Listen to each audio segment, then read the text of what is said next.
العالمين والصلاة والسلام على سيد الأنبياء والمرسلين وعلى آله وأزواجه وآله وصحبه وبارك وسلم. قال الله تبارك وتعالى في القرآن المجيد والفرقان الحميد: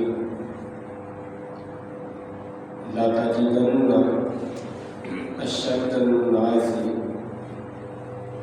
عداوة للذين آمنوا اليهود والذين أشركوا. صدق الله العظيم. إن الله وملائكته يصلون على النبي يا أيها الذين آمنوا صلوا عليه وسلموا تسلیما.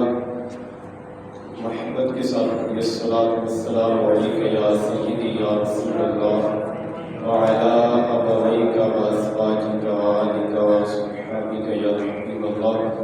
اللهم صل على سيدنا ومولانا محمد معدن الجود والكرم وآلہ وصحبہ وبارک وسلم.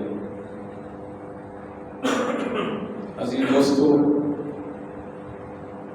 قرآن پاک چھٹا پارہ اس کی آخری آیت کا ایک جز میں نے آپ کے سامنے تلاوت کیا. اللہ تبارک و تعالی قرآن پاک میں اس مقام پر ایمان والوں کو ایک بہت اہم خبر اللہ تبارک و تعالی نے دی ہے. اس آیت میں اللہ تبارک و تعالی نے مسلمانوں کو بتایا ہے کہ تمہارے بدترین دشمن کون سے ہیں. اللہ تبارک و تعالیٰ نے ارشاد فرمایا ہے کہ میرے محبوب صلی اللہ علیہ وآلہ وسلم کی امت کے بدترین دشمن دو قسم کے لوگ ہیں. پہلے نمبر پہ فرمایا کہ یہودی میرے محبوب کی امت کے بہت بڑے دشمن ہیں، اور پھر فرمایا والذین اشرکوا، اور فرمایا وہ لوگ جو مشرک ہیں، جو شرک کرنے والے ہیں، فرمایا کہ وہ بھی میرے محبوب کی امت کے بہت بڑے دشمن ہیں. ذرا سمجھنے کی کوشش کیجیے گا، ہمارے بدترین دشمن کون ہیں؟ یہود اور مشرکین. اب اس بات کو اپنے ذہنوں میں بٹھا لیں کہ جن لوگوں کو اور جن گروہوں کے بارے میں اللہ تبارک و تعالیٰ نے کہا ہے کہ وہ مسلمانوں کے دشمن ہیں، تو وہ کبھی بھی ہمارے دوست نہیں ہو سکتے، کبھی بھی ہمارے دوست نہیں ہو سکتے. اس بات کو یاد رکھیے گا. اور میرے بھائیوں، اگر ہم بات کریں یہود کی، یہودیوں کی، تو ان لوگوں نے تو ہمارے نبی پاک علیہ السلام کے ساتھ وفا نہیں کی. ان لوگوں نے تو ہمارے نبی پاک علیہ السلام کو دھوکہ دینے کی کوشش کی ہے. لمبی بات ہے کہ معاہدہ کیا پھر اس کو توڑ دیا، تو میرے بھائی پھر اپنی زبان سے وہ پھر گئے. تو ذرا سوچئے گا کہ جو نبی پاک صلی اللہ تعالیٰ علیہ وآلہ وسلم کی وفادار نہ بن سکی، تو وہ نبی پاک کی امت کے کیسے وفادار بن سکے؟ وہ کبھی بھی. اور پھر دیکھیں یہودیوں کا وجود آج کل اسرائیل نامی ایک چھوٹے سے جزیرے میں پایا جاتا ہے، اور یہودی ہمیشہ سے یہ کوشش کرتے رہے ہیں کہ ہم کسی طرح سے مسلمانوں کا وجود دنیا سے مٹا دیں، اور وہ کوشش آج تک کر رہے ہیں. ان کے آباء و اجداد یہ کوشش کرتے رہے، اور آج ان کی نسلیں جو ابھی تک زندہ ہیں وہ یہ کوشش کر رہے ہیں کہ مسلمانوں کا وجود معاملہ دنیا سے مٹا دے، اسلام کا وجود دنیا سے مٹا دے. لیکن میرے بھائیوں، شاید وہ یہ نہیں جانتے ہیں کہ اسلام کی فطرت میں قدرت نے رچک دی ہے. یہ لچک ہے اسلام کے اندر، اسلام کی فطرت میں۔ کتنے دنیا کے اندر مذاہب آئے کہ جنہوں نے اسلام کو دبانے کی کوشش کی ہے، لیکن اسلام کو جتنا دبایا جاتا ہے اللہ تعالیٰ اسے اتنا ہی عروج عطا فرما دیتا ہے۔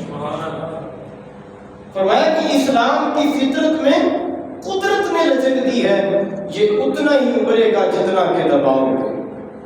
میرے بھائیوں، یہ اس ہمیشہ کوشش کرے کہ مسلمانوں کا وجود اور اسلام کا وجود معاذ اللہ دنیا سے مٹا دے۔ اور میرے بھائیوں، اس بات کا اندازہ کئی سالوں سے فلسطین میں ہونے والے ان کے مظالم سے لگایا جا سکتا ہے کہ یہودی کس طرح کئی سالوں سے فلسطینی مسلمان مردوں کو، بچوں کو شہید کر رہے ہیں، اور کس طرح وہ ہماری ماؤں بہنوں بیٹیوں کی عزتوں پہ ڈاکے ڈال رہے ہیں۔ اور وہ منظر آج بھی میری آنکھوں کے سامنے ہے کہ جب ایک جگہ پہ ماں بیٹی کھڑی ہوتی اور یہودی فورس آتی ہے اور اس کی ماں کو اس کے ہاتھوں سے پکڑ کر کھینچ کر اپنی گاڑی میں بٹھا کے لے جاتے ہیں۔ بیٹی گاڑی کے جب پیچھے دوڑتی ہے کہ میری ماں کو چھوڑ دو، میری ماں کو چھوڑ دو، لیکن اس کی والدہ کو لے کر وہ چلے جاتے ہیں۔ میرے بھائیو، ذرا سوچئے گا کہ اس بیٹی پہ کیا گزری ہوگی، 10-12 سال کی بچی۔ ذرا سوچئے کہ اس بچی کی راتیں کیسے گزرتی رہی ہوگی۔ لیکن جب کوئی دنیا سے چلا جائے، کہ کسی کا انتقال ہو جائے، پھر تو یقین ہوگا کہ دنیا سے چلا گیا، کچھ دن کا غم ہوتا ہے۔ تو جس کو پتہ ہی کوئی نہیں کہ میری ماں زندہ ہے یا مری ہوئی، جسے پتہ ہی کوئی نہیں کہ میرا باپ زندہ ہے یا مرا ہوا ہے، میری بہن زندہ ہے یا مری ہوئی ہے، مجھے بتائیں کہ اس کی راتیں کیسی گزرتی ہوں گی۔ میرے بھائی، اور کبھی بیت المقدس کے صحن میں، مسجد اقصی کے صحن میں کبھی گولیوں کی بارش کی جاتی ہے، اور کبھی مسجد اقصی کے اندر گھس کر مسلمانوں پہ گولیاں چلائی جاتی ہیں اور مسلمانوں کا قتل عام کیا جاتا ہے، اور ہمارے بوڑھوں کو سڑکوں پہ گھسیٹا جاتا ہے، سڑکوں پہ گھسیٹا جا رہا ہے۔ اتنا ظلم، اس ظلم کی انتہا کی جا رہی ہے۔ اور میرے بھائی، ایک صاحب کہتے ہیں کہ میں نے جورڈن میں تھا، یہ فلسطین کے ساتھ ہے، بالکل ساتھ۔ اس صاحب کہتے ہیں کہ میں نے جورڈن میں تھا۔ ذرا سنیے گا کہ ان کی دکھ بھری داستان کتنی لمبی ہے، اور یہ وہ اتنی لمبی داستان کہ جس کا کنارہ نہیں ملا تھا کسی کو، اور نہ کسی نے اس کنارے کو ڈھونڈنے کی کوشش کی ہے۔ ایک صاحب کہتے ہیں میں جورڈن میں تھا، تو دکان پہ میرے بچے میرے ساتھ تھے، میری بیوی، میری اہلیہ میرے ساتھ تھی۔ تو وہ کہتے ہیں کہ ہم ایک دکان پہ کھڑے کچھ چیزیں خرید رہے تھے اور بڑے خوشگوار ماحول میں تھے۔ دکاندار سے ہم نا ہنس کر باتیں کر رہے تھے۔ تو کہتے ہیں مجھ سے کچھ فاصلے پر ایک بچی کھڑی ہوئی تھی، چھوٹی بچی کھڑی تھی، وہ بڑی حسرت بڑی نگاہوں سے مجھے دیکھ رہی تھی۔ تو کہتے ہیں کہ وہ تھوڑی دیر کے بعد نا میرے پاس آئی، مجھے آ کر کہنے لگی کہ جناب چچا جان، لگتا ہے کہ آپ بڑے خوش ہیں، اور لگتا ہے کہ آپ کے بچے، آپ کے ماں باپ اور آپ کے بہن بھائی، لگتا ہے آپ سارے اکٹھے رہتے ہیں، بڑے خوش ہیں آپ۔ تو کہتے ہیں، میں نے کہا کہ ہاں بیٹا، ہم سارے اکٹھے رہتے ہیں، میرے ماں باپ میرے ساتھ ہیں، میرے بچے میرے ساتھ ہیں، بھائی بہن ہم سارے اکٹھے ہیں۔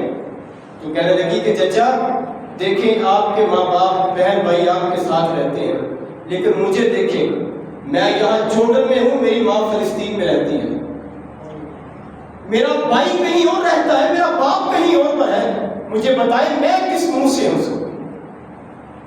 میرے چہرے پہ مسکراہٹ کیسے آئے؟ میرے بھائیوں، یہ ہے ان کی دکھ بھری داستان۔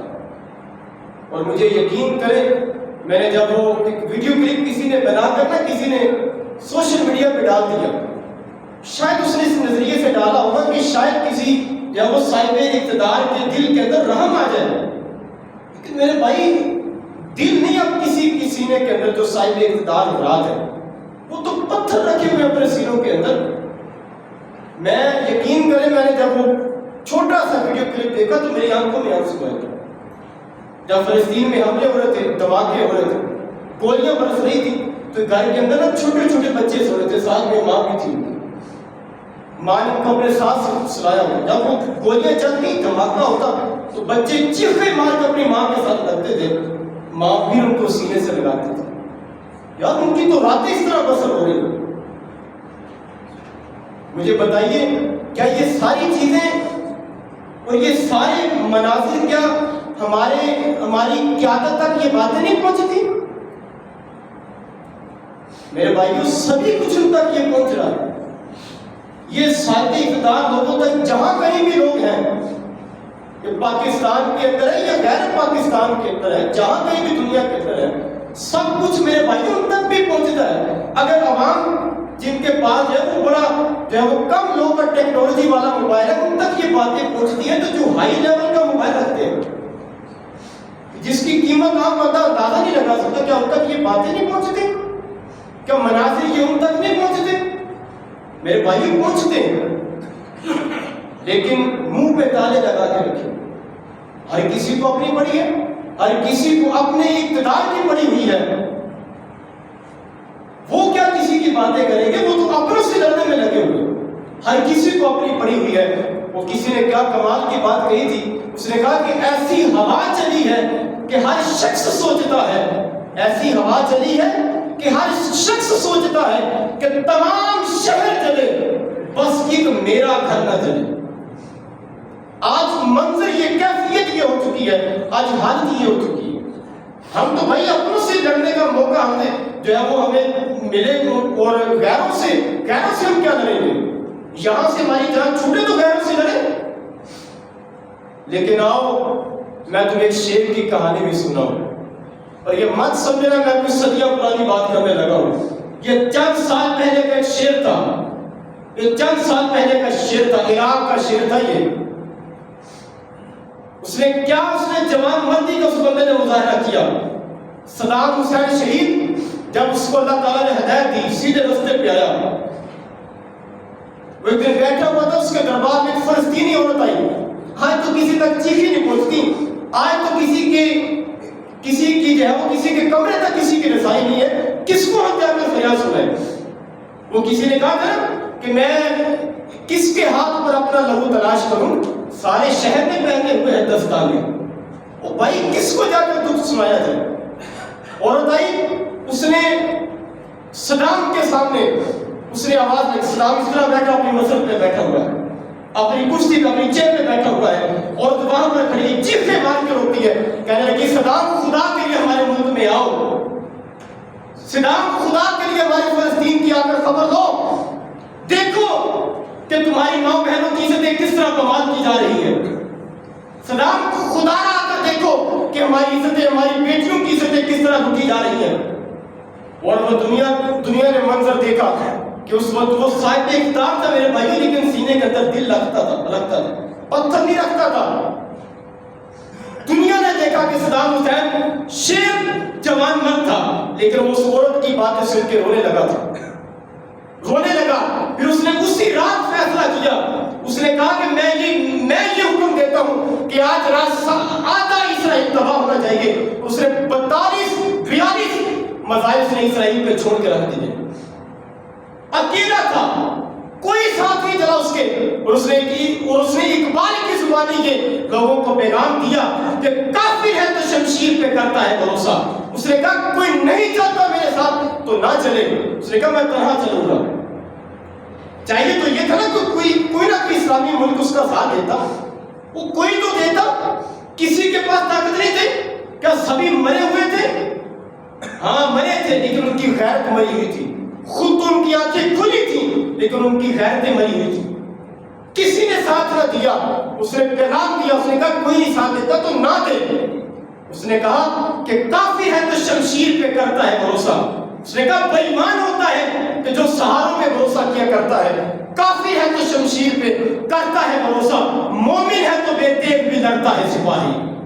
اس نے کہا اگر ایمان ہے سینے کے اندر تو وہ ہتھیار نہیں دیکھا کرتا, اپنے سینے کا ایمان دیکھا کرتا ہے. میرے بھائیوں یاد رکھیے گا اس بات کو, یہ یہود کبھی بھی ہمارے دوست نہیں ہو سکتے. یہ کبھی بھی لاکھ ان کے ساتھ آپ جا کر ہاتھ ملا لیں, ان کے چہرے تو آپ کی طرف ہوں گے, لیکن یہ کبھی بھی ان کے دل آپ کی طرف نہیں ہو سکتے. تو اللہ تبارک و تعالیٰ ارشاد فرماتا ہے، فرمایا کہ یہ یہود تمہارے کبھی دوست نہیں ہو سکتے. یہ قرآن پاک کی آیت ہے، 6 پارہ آخری آیت ہے، کبھی جا کر گھر میں پڑھ لیجیے گا. اور فرمایا دوسرے وہ لوگ کہ جو شرک میں ڈوبے ہوئے ہیں، جو مشرک ہیں، جو شرک کرتے ہیں، اللہ کے ساتھ شریک ٹھہراتے ہیں، فرمایا وہ کبھی بھی مسلمانوں کے دوست نہیں ہو سکتے. اور ان کی ایک مثال ہندوؤں کی صورت میں کشمیر کے اوپر ہونے والے مسلمانوں کے مظالم ہیں.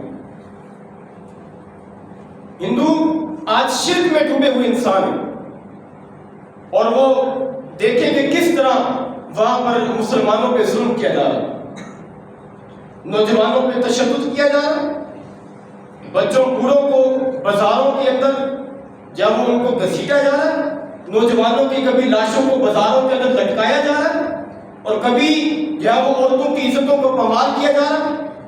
سبھی کچھ ہو رہا ہے، لیکن آج اسلامی قیادت، اسلامی ملکوں کی قیادت آج تماشائی بنی ہوئی ہے. اور پھر ہر سال 5 فروری کو کشمیر یکجہتی کے نام پہ تماشا لگایا جاتا ہے. معاف کیجیے گا، میری بات کو ذرا برداشت کیجیے گا. یہ تماشا میں اس کو کبھی بھی اس کو کانفرنس کا نام نہیں دوں گا، کبھی بھی اس کو میں کشمیر یکجہتی کا نام نہیں دوں گا. کیا ہے کہ سال کے بعد کشمیری یاد آئے، ان پہ اظہار افسوس کیا، بعد میں سارا سال کشمیریوں کو بھول گئے. آج 5 فروری نہیں ہے، لیکن میں کیوں بات کر رہا ہوں کہ یہ مظالم کی داستان یہ کوئی نئی نہیں ہے میرے بھائی، یہ پرانی ہے. یہ کوئی 1-2 دن کی مظالم کی داستان نہیں ہے. روزانہ ہر نئے دن نئے طریقے کے ساتھ ان پہ کیا وہ ظلم کا وار کیا جاتا ہے. اور ہم جو ہے ہم اب 5 فروری کا انتظار کر رہے ہوتے ہیں، اور پھر ہم اپنی محبتوں کا اظہار کریں. میرے بھائیوں، محبت یہ نہیں ہے. مجھے میرے ایک دوست نے نا، میں نے کلپ دیکھا ہے، اور محبت تو یہ ہے نا کہ یار وہ لوگ جب باہر نکلتے ہیں بازاروں کے اندر، جلوس کی صورت میں جب وہ باہر نکلتے ہیں، کوئی جلسہ کرتے ہیں، تو میرے بھائیوں کے اوپر شیلنگ بھی ہو رہی ہوتی ہے، اور ان کے اوپر گولیاں بھی چلائی جا رہی ہوتی ہیں، نہتے ہوتے ہیں. ہاتھ میں کیا ہوتا ہے؟ زیادہ سے زیادہ ان کے یا تو چھڑیاں ہوں گی، یا زیادہ سے زیادہ ان کے ہاتھوں میں پتھر ہوتے ہیں. گولیاں چلائی جاتی ہیں، شیلنگ کی جاتی ہے. میرے بھائیوں، سال کے بعد کشمیر کے نعرے لگانا کہ کشمیر، ہم کشمیر کے ساتھ ہیں، اور پھر سارا سال کشمیریوں کو بھول جانا، یہ کشمیر کے ساتھ محبت نہیں ہے. محبت میرے بھائیوں یہ ہے کہ جب وہ بازاروں میں نکلتے ہیں، کوئی جلوس کی صورت میں نکلتے ہیں، یا کوئی ان کی کانفرنس ہوتی ہے، جلسہ ہوتا ہے، تو وہ جلسے کے اندر نعرے لگا رہے ہوتے ہیں، پاکستان زندہ باد کے نعرے لگا رہے ہوتے ہیں.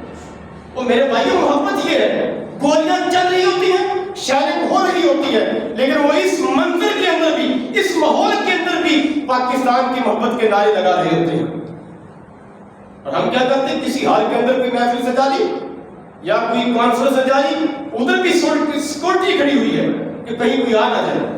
پھر ہم کہہ رہے تھے کہ کشمیریوں کے ساتھ ہم کریں، we are stand with Kashmiris, اور یہ ہم یکجہتی کا ان کے ساتھ اعلان کر رہے تھے.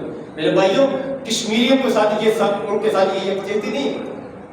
مجھے میرے دوست نے نا ایک ویڈیو کلپ بھیجا مجھے چھوٹا سا، اس کے اندر میں نے ایک منظر دیکھا، یقین کرے میری آنکھوں میں آنسو آ گئے. وہ کلپ کیا، اس کے اندر منظر کیا تھا؟ دیکھا کہ کشمیریوں کا جلوس نکلا ہے بازار کے اندر، مرد بھی ہیں، بے شمار مرد نعرے لگا رہے ہیں، اور ساتھ میں طرف عورتیں بھی ساری کھڑی ہیں، مائیں بہنیں بیٹیاں بھی پردے کے اندر کھڑی ہوئی، اور وہ بھی نعرے لگا رہے ہیں. نعرے کیا لگا رہے ہیں؟ کہ لے کے رہیں گے آزادی.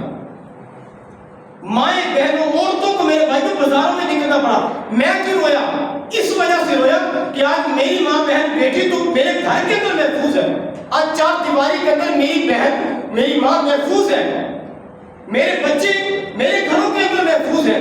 میرے بھائیوں، کتنی مجبوری ہوگی کہ آج میں مجبوری کے علاوہ اپنی بہن کو بازار میں نکلنے نہیں دیتا ہوں. ذرا سوچئے گا کتنی مجبوری پڑی ہوگی کہ بھائی نے کہا ہوگا کہ بہن بازار میں نکلنا تجھے پڑے گا.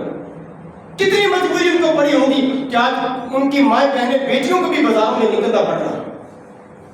کبھی کسی نے سوچا کسی کے کان پہ جھوم رینگتی ہے؟ نہیں میرے بھائیوں، ہم یہ ساری چیزیں دیکھتے ہیں. اور خاموش ہو جاتے ہیں. اور یہ چند دن پہلے یاسین ملک ان کو جو گرفتار کیا گیا تھا, انہوں نے قید کی سزا سنائی گئی. کس نے کانفرنس کی؟ ہماری لیڈرشپ. کسی لیڈرشپ نے کوئی کانفرنس کی ہے؟ کسی ہماری قیادت نے کوئی کانفرنس کی ہے؟ وہ ٹویٹر پہ تھوڑی سی مذمت لکھ کے کسی نے بھیج دی ہوگی. یہ مذمت نہیں ہے, یہ غیر سیاسی باتیں ہیں جو ہم اپنے لوگوں کو برگلانے کے لیے کرتے ہیں. وہ بیچارے منتظر ہیں ہمارے, اور ہم جو ہے وہ ہر سال میسیج چھوڑ دیتے ہیں سموں کے اندر. میسیج چھڑوایا جاتا ہے کہ we are stand with Kashmiris. بس بات ختم ہو گئی, ہم کشمیریوں کے ساتھ کھڑے ہیں. میرے بھائیوں, یہ باتیں میں آج کیوں کر رہا ہوں؟ میں اس لیے باتیں یہ کر رہا ہوں, مجھے پتا ہے کہ میری یہ باتیں حکومت تک نہیں پہنچنی, لیکن میں یہ آج آپ کے سامنے باتیں کیوں کر رہا ہوں؟ اس لیے کر رہا ہوں کہ میرے اور آپ کے نبی پاک صلی اللہ تعالی علیہ وآلہ وسلم کا فرمان ہے, فرمایا کہ جو حق بات کہنے سے خاموش رہا وہ گونگا شیطان ہے. وہ گونگا شیطان ہے. میرے نبی پاک علیہ الصلوۃ والسلام نے فرمایا, صحابہ ایک زمانہ آئے گا کہ تمہارے اوپر حملہ کرنے کے لیے, تمہیں ختم کرنے کے لیے, تمہارے ساتھ جنگ کرنے کے لیے, فرمایا کہ تمام طاغوتی طاقتیں ایک دوسرے کو دعوت دیں گی, اس طرح دعوت دیں گی جس طرح تم ایک دوسرے کو کھانے کے لیے دعوت دیتے ہو. آج دیکھیے کہ مسلمانوں کو مٹانے کے لیے ہر طاغوتی طاقت غیر مسلم طاقت کا اکٹھی نہیں ہے, ساری طاقتیں اکٹھی ہیں.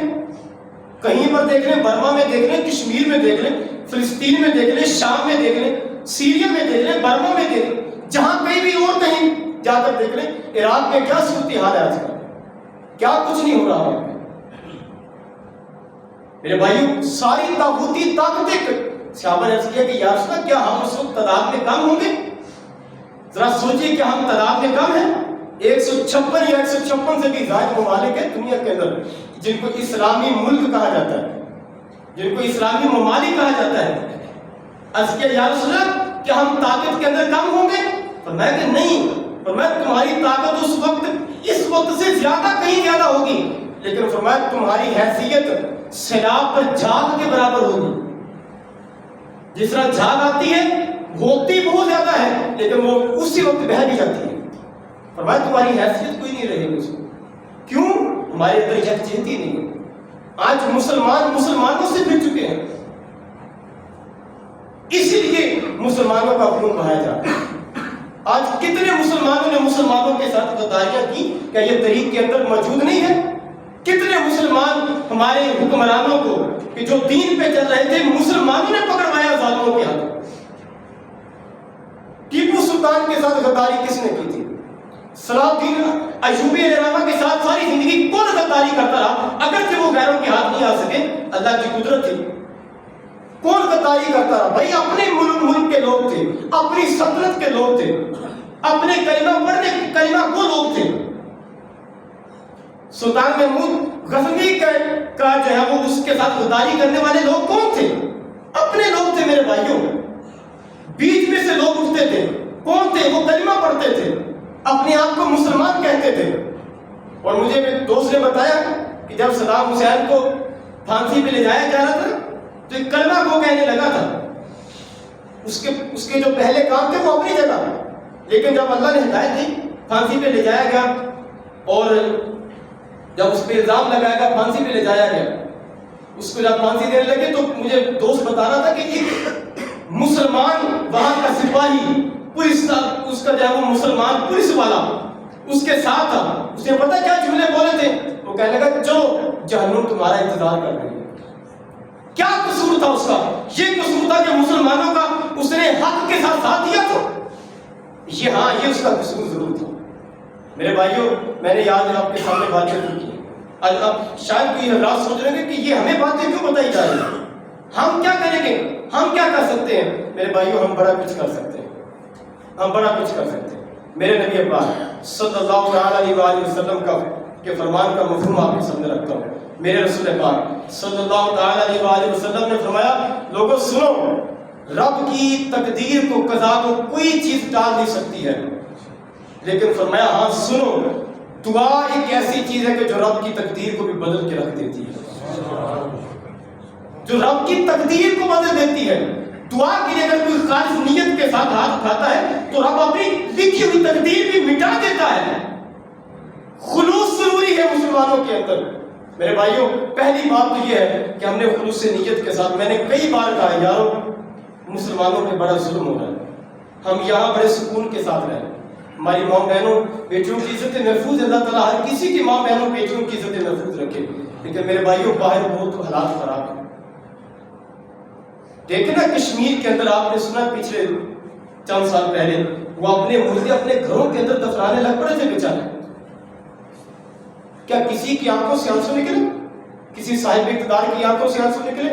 نہ, کبھی آنسو نہیں نکلیں گے. وہ میرے بھائیوں سینے میں دل ہو تو پھر آنسو نکلتے ہیں. جب سینے میں پتھر بنتے ہیں نا, جب سینے میں پتھر ہو پھر آنسو نہیں نکلتے, پھر ان کے لبوں سے مسکراہٹ نکلتی ہے. کیوں؟ ہمارے پاس اقتدار ہے. کس نے آ کر کشمیریوں کے حق میں بیان دیا؟